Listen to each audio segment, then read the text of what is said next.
Well, for more on women in classical music, I spoke with Gabriella Di Laccio, an award-winning soprano and the founder of the project DONNE, Women in Music. I began by asking Gabriella about the long-standing history of gender inequality in the industry. We can't deny that because of many reasons through the history of not only music but history. Women first didn't have access to education. Afterwards they did, and many women even in music in 17th, 18th century, 19th century, they managed to cross those barriers and achieve greatness in their time and produce fantastic work. But somehow they have been written off history, and I think for many reasons again, and we grow up kind of not questioning history too much, I suppose. And I think now we are maybe coming to get to a small grasp of how much we have been missing. In your view, why do some concert organizers continue to either ignore or overlook not just female conductors, but composers as well? There is still a huge ignorance of the repertoire, right? In terms of compositions, there are many women we know, but there are hundreds, almost thousands that we still don't know, and their music is not being played. And then you have the fear of big organizations and orchestras of not having people to buy tickets, and that's a real problem. You know, if you need to sell the tickets, you have a financial preoccupation, and of course this is very important.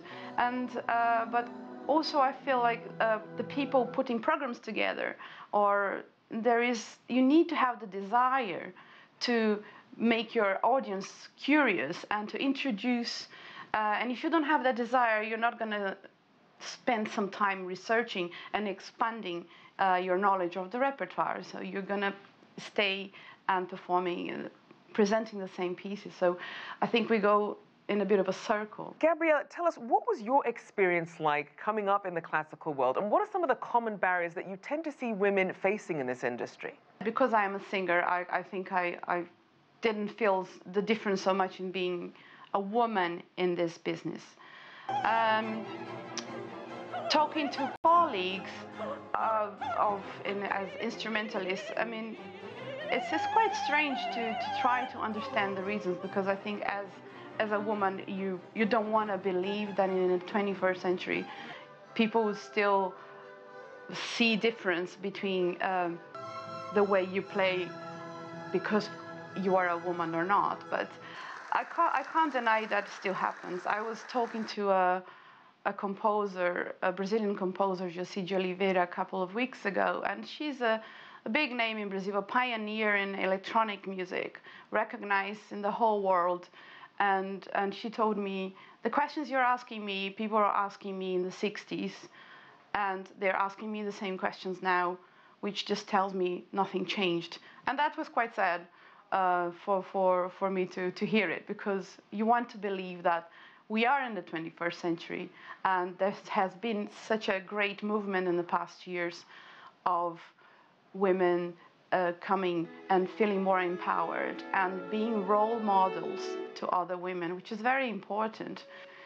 These women had to overcome a lot, and they received a lot of no's, and they were told they couldn't do it, and they still did. And I think we all need more of those stories in our lives. And you're certainly one of the pioneers that's been recognized. In fact, the BBC named you one of the 100 most inspirational and influential women in the world for 2018, and not just for your music, but also as the founder and curator of DONNE, Women in Music. So you've really been highlighting the work of female composers. You also have your Bravo Brazil initiative, really helping people embrace classical music even as children. Why is it so important to have that representation of women, not just to classical music, but the industry as a whole? Our future generation, they need a variety of role models, not only women, but we need to praise equality in all senses, and we need to support that. I think everything that has been happening, I started this project with you know, a sense of I want to do my part. I never imagined it would touch so many people, and that just proves that we all have a small part to play. And even if we think we are doing something really small, it might generate great change.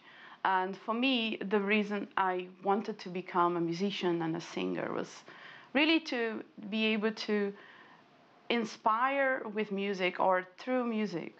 And for me, it's the most important thing. And if we can have more people doing that and helping more people to achieve what they can achieve, and believe that we are all equal in everything we do, then I think we would achieve a much better society.